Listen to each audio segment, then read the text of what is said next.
Hello everyone. तो इस chapter का जो पिछला लेक्चर था ना, उसमें हम लोगों ने एलिवेशन इन बॉइलिंग पॉइंट को डिस्कस किया था। मतलब कॉलिगेटिव प्रॉपर्टी के बारे में हम लोग स्टडी कर रहे थे। आज जो अगला कॉलिगेटिव प्रॉपर्टी है डिप्रेशन ऑफ फ्रीजिंग पॉइंट, इसके बारे में हम लोग डिस्कशन करेंगे। डिप्रेशन का मतलब होता है डिक्रीज कर जाना, कम हो जाना या घट जाना। तो इस बार फ्रीजिंग पॉइंट जो है वह डिक्रीज कर जा रहा है, कम हो जा रहा है। कैसे, जरा उसको देखते हैं। तो वो जानने से पहले हम लोग जरा फ्रीजिंग पॉइंट के बारे में जानते हैं कि फ्रीजिंग पॉइंट क्या होता है। फ्रीजिंग पॉइंट, तो फिर से वही बात, पॉइंट कहने का मतलब हुआ टेम्परेचर और फ्रीज करने का मतलब हुआ कि जम जाना। तो जिस टेम्परेचर पर कोई लिक्विड फ्रीज कर जाता हो, जम जाता हो, उस टेम्परेचर को, उस लिक्विड का फ्रीजिंग पॉइंट कहते हैं।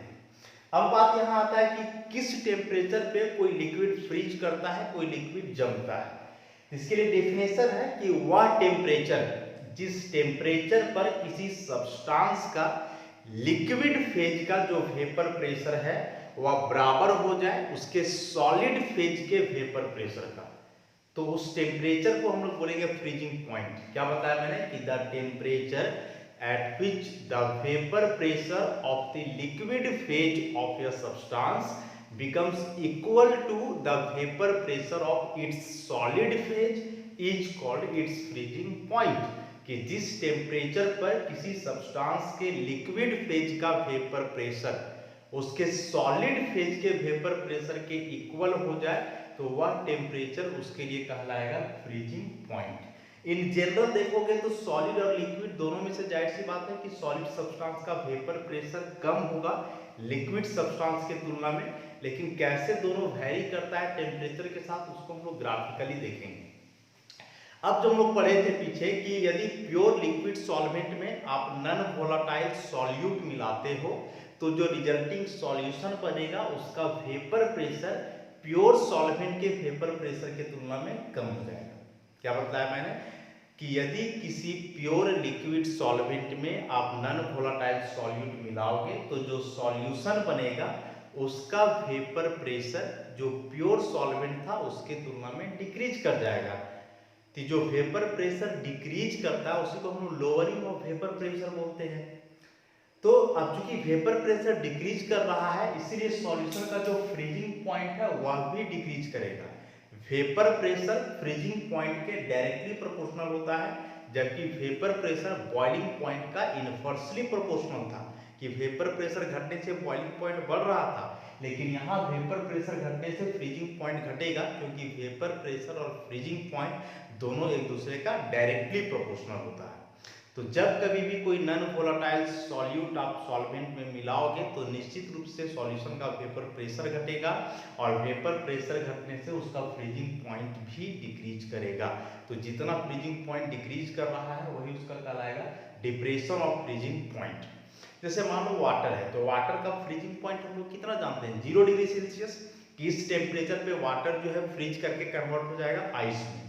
अब वाटर यदि प्योर है तब उसका फ्रीजिंग पॉइंट 0 डिग्री सेल्सियस, लेकिन उस वाटर में आप कोई सॉल्यूट मिला दो, सपोज उसमें नमक मिला दो और नमक मिलाने के बाद उस वाटर को फ्रीज करो तो अब वह 0 डिग्री सेल्सियस पे फ्रीज ना हो करके और कम टेम्परेचर पे फ्रीज करेगा, -1 -2 इस तरह से फ्रीज करेगा। तो जो हम लोग देख रहे हैं जो डिक्रीज कर रहा है फ्रीजिंग पॉइंट, इसी को बोलते हैं डिप्रेशन ऑफ फ्रीजिंग पॉइंट।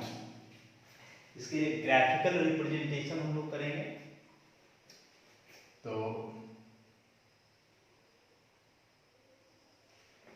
इधर मान लें कि वेपर प्रेशर है, यहां टेम्परेचर है। तीन चीज हम लोग को कंसीडर करना है, सॉल्वेंट, सॉल्यूशन और उस सॉल्वेंट का सॉलिड फेज। तो यदि सॉल्वेंट का वेपर प्रेशर कर्व हम लोग यहाँ ऐसे बनाए तो सॉल्यूशन का जाहिर सी बात है इससे कम हो जाएगा। नहीं, ई जो है रिप्रेजेंट कर रहा है सॉल्यूशन को और ई रिप्रेजेंट कर रहा है लिक्विड सॉल्वेंट को। लिक्विड सॉल्वेंट तभी बताया था कि सॉल्वेंट की तुलना में सॉल्यूशन का वेपर प्रेशर कम होगा, इसलिए इसका ग्राफ नीचे बना है।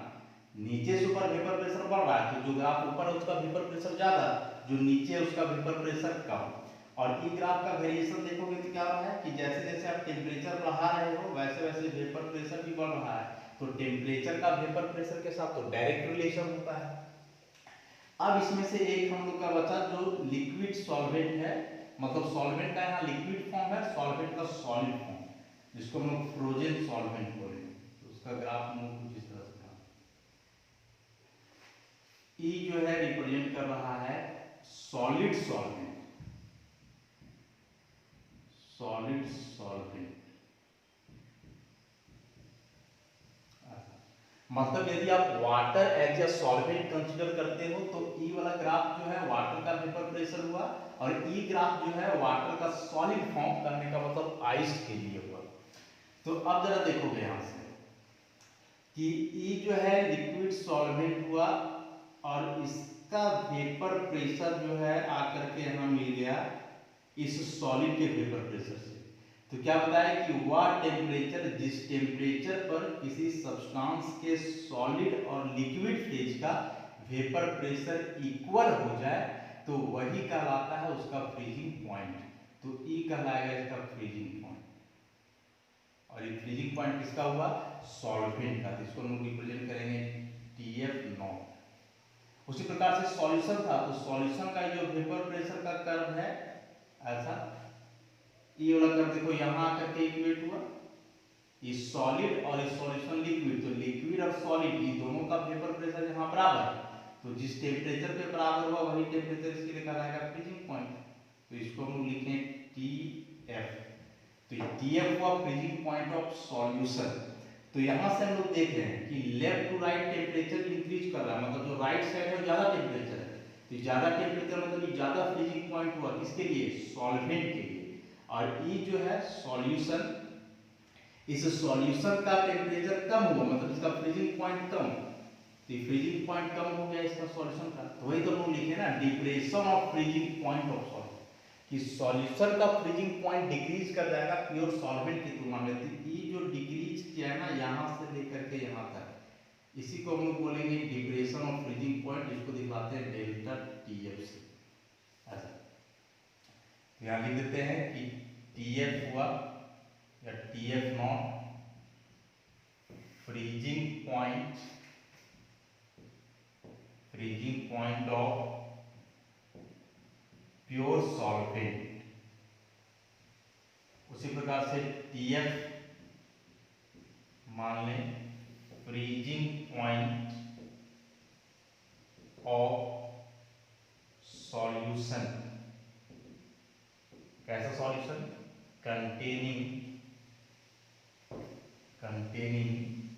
non-volatile solute। तो डेल्टा TF क्या हुआ? तो डेल्टा TF हो गया डिप्रेशन ऑफ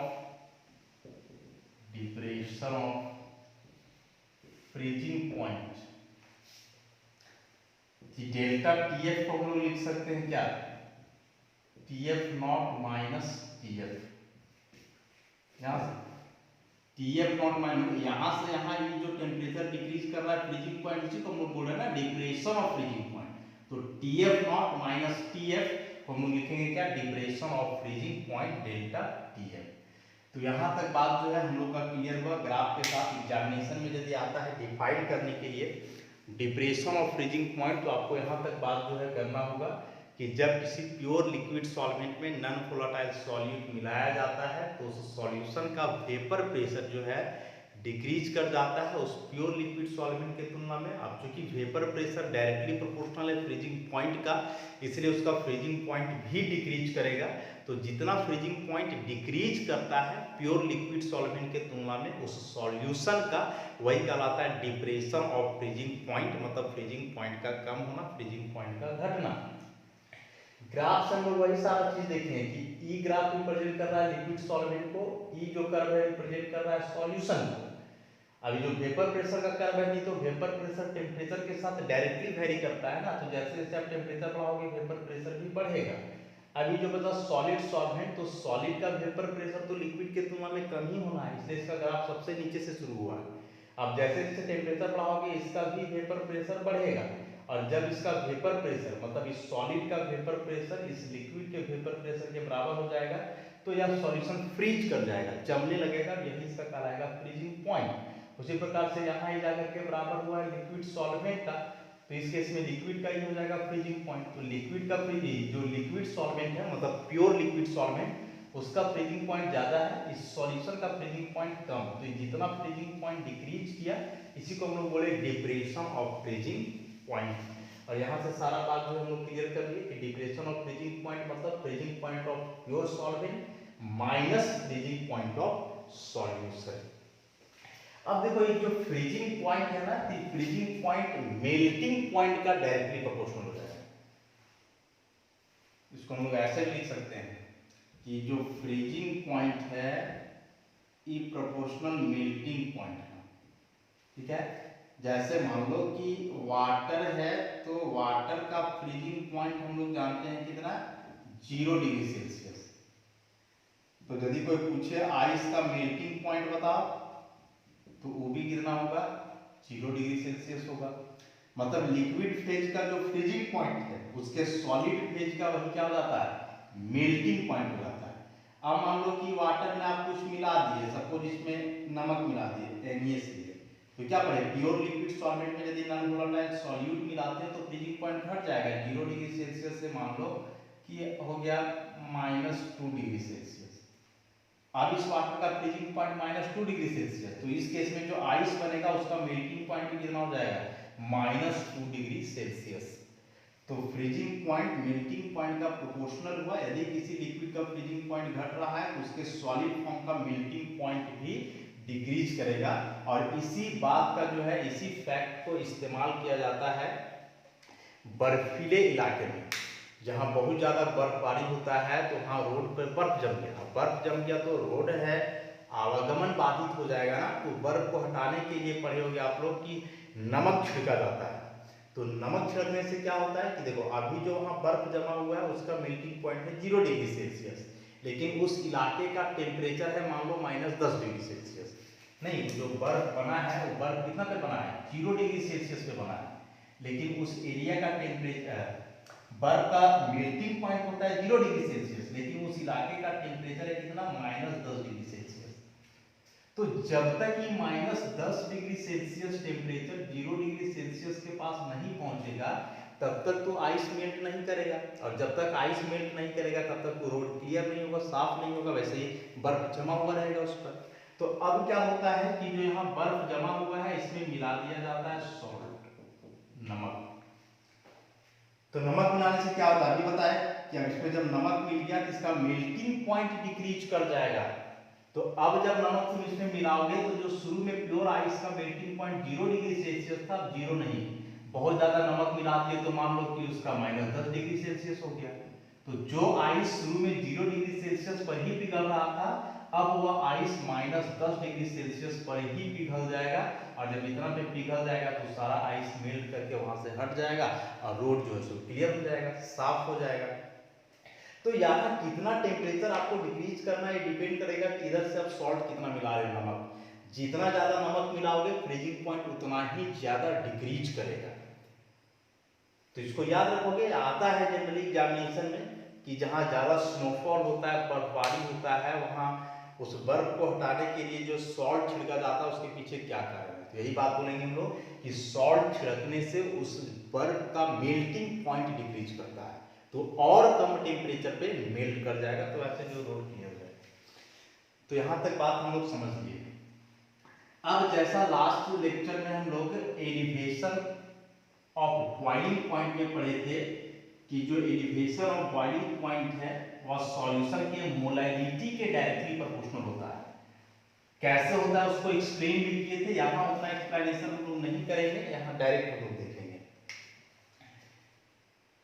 कि जो सॉल्यूशन का डिप्रेशन ऑफ फ्रीजिंग पॉइंट हुआ इस बार, वह डायरेक्टली प्रोपोर्शनल होगा उसके मोलाइलिटी का। मतलब ये जो डेल्टा TF है तो डेल्टा TF प्रोपोर्शनल हो जाएगा किसका, मोलालिटी मतलब M का। और फिर से ये डेल्टा TF ये प्रोपोर्शनलिटी का साइन हटाओगे तो एक कांस्टेंट आएगा KF इंटू M। इसको मान लो इक्वेशन नंबर 1, जहां कौन क्या है तो M हुआ molality of solution, molality of solution, in mole per KG. KF क्या हुआ, तो केएफ एक प्रोपोर्शनैलिटी कांस्टेंट है, इसको हम लोग बोल सकते हैं और क्रायोस्कोपिक कांस्टेंट, क्रायोस्कोपिक कांस्टेंट, या इसी को हम लोग बोलते हैं molar depression constant, molar depression constant. अच्छा, तो मान लें हम लोग कि सपोज या व्हेन, जब सॉल्यूशन का मोलैलिटी m, या when molality is equal to मान लो यूनिटी, यूनिटी करने का मतलब हुआ 1 मोल पर केजी। तो जब सॉल्यूशन का मोलैलिटी 1 मोल पर केजी के बराबर होगा, तो इस इक्वेशन से हम लोग क्या कंसीडर कर सकते हैं कि delta TF equal to KF into 1, मतलब यहां से डेल्टा टीएफ बराबर हो जा रहा है किसका, केएफ का। डेल्टा टीएफ क्या था, depression of freezing point of solution containing non volatile solute, तो उसी के बराबर हो गया केएफ, क्रायोस्कोपिक कांस्टेंट। तो इस केएफ का डेफिनेशन यहीं से निकाल सकते हैं कि केएफ कुछ और नहीं बल्कि डिप्रेशन ऑफ फ्रीजिंग पॉइंट है, लेकिन कब, जब सॉल्यूशन का मोलैलिटी यूनिटी के बराबर हो। तो यहां से डेफिनेशन इसका हम लोग लिख सकते हैं कि the depression of freezing point of 1 molar solution containing non-volatile solute is called its cryoscopic constant या molar diffraction constant, कि एक मोलर सॉल्यूशन जिसमें नॉन वोलेटाइल सॉल्यूट मिला हुआ है, तो उसका जितना फ्रीजिंग पॉइंट डिक्रीज करेगा वही कहलाएगा क्रायोस्कोपिक कांस्टेंट या मोलर डिप्रेशन कांस्टेंट। नोट्स में सारा बात लाइन बाय लाइन लिखा हुआ है। अब यदि इस केएफ के यूनिट की बात करें हम लोग, unit of KF, unit of KF, तो यहां से निकालो क्या है, delta TF equal to KF into M. तो केएफ को हम लोग लिख सकते हैं क्या, delta TF by M. Delta TF में चेंज इन टेम्परेचर, तो टेम्परेचर का यूनिट होता है केल्विन, और मोलालिटी का मोल पर केजी, इसको केल्विन केजी पर, ये हो गया केएफ का यूनिट। देखो याद रखोगे, पिछला लेक्चर में भी इसको हम डिस्कस किए थे, यहाँ कैपिटल के, यहाँ स्मॉल के। कैपिटल के केल्विन को रिप्रेजेंट करता है, स्मॉल के किलो को रिप्रेजेंट करता है। तो अब इस पर एकदम ध्यान रखना है कि केल्विन किलोग्राम पर मोल, स्मॉल के है, स्मॉल के में यहाँ नीचे से करता है, कैपिटल के में 20 से करता है इस लाइन में। इसी को आप गलती से यदि ऐसे लिख दोगे ना, ऐसे, तो ये गलत हो जाएगा, क्योंकि यहाँ भी कैपिटल के, यहाँ भी कैपिटल के, तो केल्विन केल्विन ग्राम पर ऐसे, जबकि होता है केल्विन केजी पर मोल। तो यहाँ केजी में स्मॉल के, केल्विन में कैपिटल के, तो केल्विन किलोग्राम पर मोल, यहाँ से लोग याद रखें। तो हो गया हम लोग का केएफ का डेफिनेशन, केएफ का यूनिट, और ये केएफ है क्या। अब जो है इससे हम लोग जो सॉल्यूट है उसका मोलर मास कैलकुलेट करेंगे। हर कॉलिगेटिव प्रॉपर्टी से सॉल्यूट का मोलर मास कैलकुलेट करते हैं। तो डिटर्मिनेशन ऑफ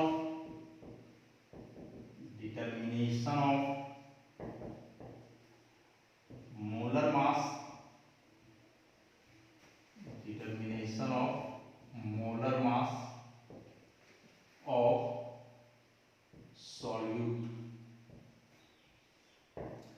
तो देखो अभी जो इक्वेशन 1 था, वी हैव क्या था, delta TF equal to KF into M था 1 हम लोग का। इसी को आगे हम लोग अब सॉल्व करते हैं, तो delta TF equal to KF into molality, तो मोलैलिटी मतलब number of moles of solute per kilogram of solvent, तो नंबर ऑफ मोल्स को एन भी लिख सकते हैं, और mass of solvent WA, gram में रहेगा तो इसको 1000 से हम लोग कर देते हैं। तो delta TF equal to KF, ये नंबर ऑफ मोल्स मतलब हुआ given mass by molar mass, फिर यहाँ WA इंटू 1000। इसको और सिंप्लीफाई करो तो delta TF equal to KF into WB into 1000, MB नीचे आ जाएगा तो MB इंटू WA। तो यहाँ से भी एक इक्वेशन हम लोग को आ जा रहा है, इसको मान लो 2 नंबर। हम लोग को मोलर मास कैलकुलेट करना है कि मोलर मास MB यहाँ आ जाएगा, तो MB इक्वल टू हम लोग अब लिख सकते हैं क्या, KF into WB into 1000 by delta TF into WA। तो इस फॉर्मूला से जो है हम लोग सॉल्यूट का मोलर मास कैलकुलेट करेंगे, वेयर MB हुआ मोलर मास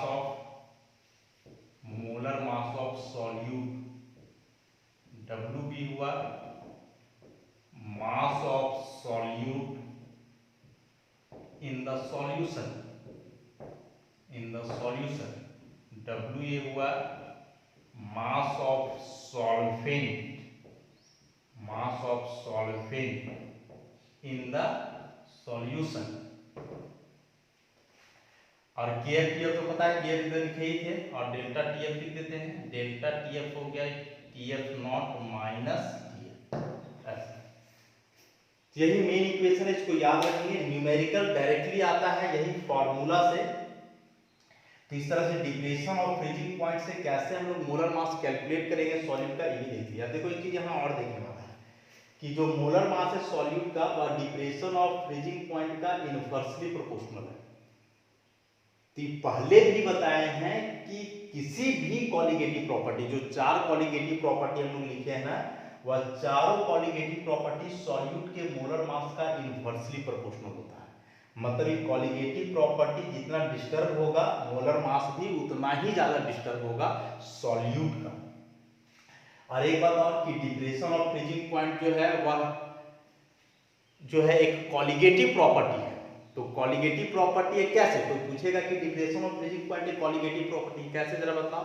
तो कॉलिगेटिव प्रॉपर्टी का हम लोग क्या पढ़े हैं डेफिनेशन, कि वह प्रॉपर्टी जो केवल और केवल सॉल्यूट के नंबर ऑफ मोल्स पे डिपेंड करे, तो वह कहलाता है कॉलिगेटिव प्रॉपर्टी। अब यहाँ से देख लो कि जो डेल्टा TF है डिप्रेशन ऑफ फ्रीजिंग पॉइंट बराबर KF को हटा दो, KF तो कांस्टेंट है ना, ये हटा देंगे क्या जाएगा, प्रोपोर्शनलिटी का साइन आ जाएगा।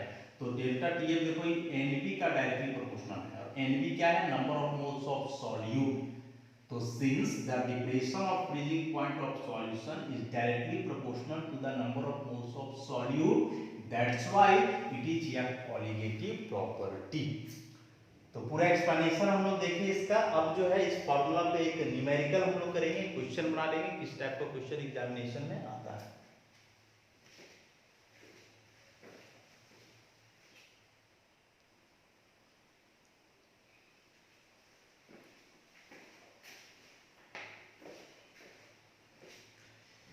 तो देखो एक क्वेश्चन हम लोग कर लेते हैं डिप्रेशन ऑफ फ्रीजिंग पॉइंट पे। क्वेश्चन क्या है, calculate the mass of ascorbic acid. Ascorbic acid vitamin C का केमिकल नेम है, इसका मॉलिक्यूलर फार्मूला दिया हुआ है C6H8O6 to be dissolved in 75 gram acetic acid to lower its melting point by 1.5 degree Celsius. क्या बोल रहा है कि कितना एस्कॉर्बिक एसिड को आप 75 ग्राम एसिटिक एसिड में डिजॉल्व करोगे ताकि उसका मेल्टिंग पॉइंट घटे कितना, 1.5 डिग्री सेल्सियस। KF का वैल्यू दिया हुआ है। तो देखो यहाँ मेल्टिंग पॉइंट है, अभी बतलाए थे कि मेल्टिंग पॉइंट फ्रीजिंग पॉइंट का डायरेक्टली प्रोपोर्शनल होता है।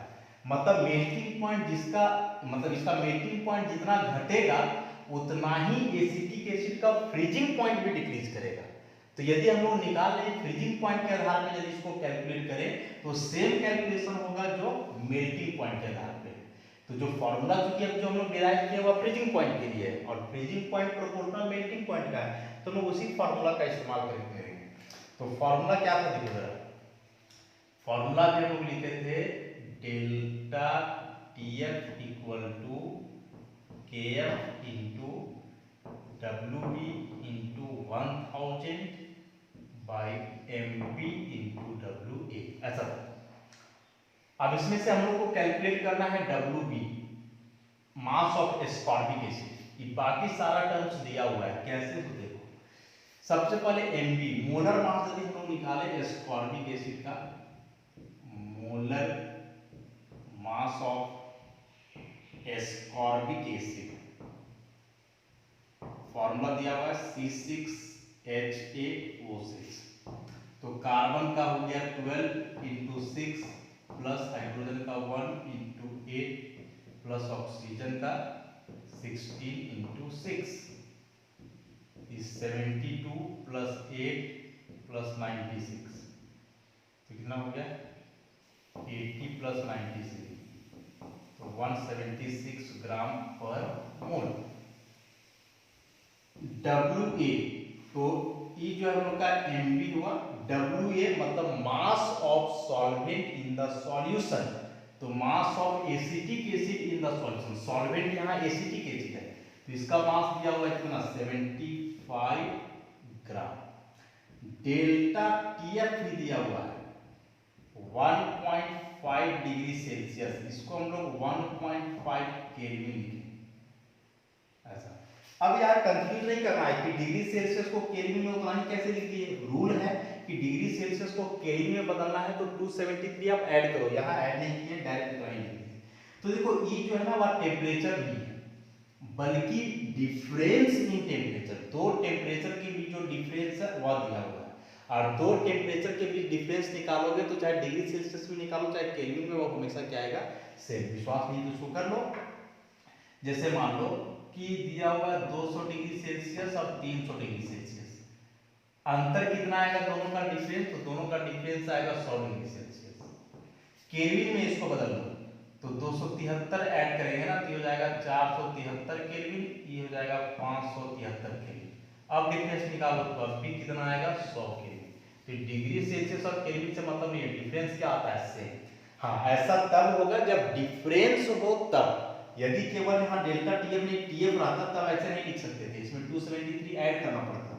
लेकिन डेल्टा मतलब डिफरेंस दिया हुआ है, तो डिफरेंस जब भी टेम्परेचर का आता है, चाहे डिग्री सेल्सियस में हो चाहे केल्विन में हो, हमेशा क्या होता है सेम होता है।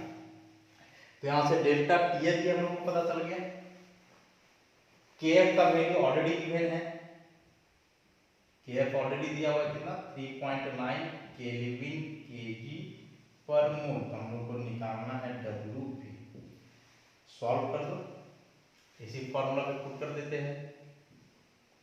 यहाँ से WB निकालना है ना, तो WB को ऐसे लिख सकते हो delta TF into MB into WA बटे KF इंटू 1000। तो डेल्टा TF हो गया 1.5 kelvin into MB, molar mass कितना आया है 176 ग्राम पर मोल। WA 75 ग्राम, तो 75 ग्राम नहीं, अभी 75 इसको केजी में लिखेंगे क्योंकि 1000 से किया हुआ है। KF 3.9 केल्विन kg पर मोल इंटू 1000। केल्विन से केल्विन कट जाएगा, किलोग्राम से किलोग्राम कट जाएगा, पर मोल से पर मोल, तो ग्राम बचेगा। बाकी सब वैल्यू को सॉल्व कर देना है, सॉल्व करने के बाद उतना ग्राम आ जाएगा WB, मतलब मास ऑफ एस्कॉर्बिक एसिड यहाँ से आ जाएगा। तो बताया कि यही एक सिंगल, यहाँ से देखो जो KF है ना, KF डिटरमाइन करने का एक फॉर्मूला होता है, नोट्स में या NCERT बुक में जो है उसका मेंशन किया हुआ है, हम लिख ही देते हैं। हाँ, तो ये KF डिटरमाइन करने का जो है एक फॉर्मूला होता है, और फॉर्मूला क्या होता है, तो KF इक्वल टू होता है R into MA into TF not का square divided by 1000 into fusion enthalpy. तो इस फॉर्मूला से हम लोग निकाल सकते हैं किसी भी सॉल्वेंट का KF। आर जो है यूनिवर्सल गैस कांस्टेंट, Ma उस सॉल्वेंट का मोलर मास, Pf नॉट उस सॉल्वेंट का फ्रीजिंग पॉइंट, और ये जो है इंथैल्पी ऑफ फ्यूजन है उस सॉल्वेंट के सॉलिड फॉर्म का जो होगा इंथैल्पी ऑफ फ्यूजन उसका भी सारे टर्म्स का वैल्यू पुट करोगे तो Kf निकल जाएगा। उसी प्रकार से Kv का भी कैलकुलेशन जो है हम लोग वहां से कर सकते हैं। तो इस तरह से जो कॉलिगेटिव प्रॉपर्टी था डिप्रेशन और फ्रीजिंग पॉइंट, इसको आज हम लोग एक्सप्लेन किए। होता क्या है ग्राफिकल रिप्रेजेंटेशन, फिर इसमें से क्रायोस्कोपिक कांस्टेंट देखे, कैसे इसके मदद से सॉलिड का मोलर मास कैलकुलेट करेंगे, एक न्यूमेरिकल भी देख लिए, Kf का वैल्यू कहाँ से आता है, कैसे कैलकुलेट करते हैं, इसका फॉर्मूला भी जो हम लोग कंसीडर कर लिए। तो अब नेक्स्ट क्लास में जो है अगला कॉलिगेटिव प्रॉपर्टी जो हम लोग का है ऑस्मोटिक प्रेशर, उसके बारे में डिस्कस करेंगे। तो ऑस्मोटिक प्रेशर थोड़ा डिटेल कंसेप्ट है, बहुत इंपॉर्टेंट भी है, उसके बारे में हम लोग काफ़ी डिटेल से पढ़ेंगे।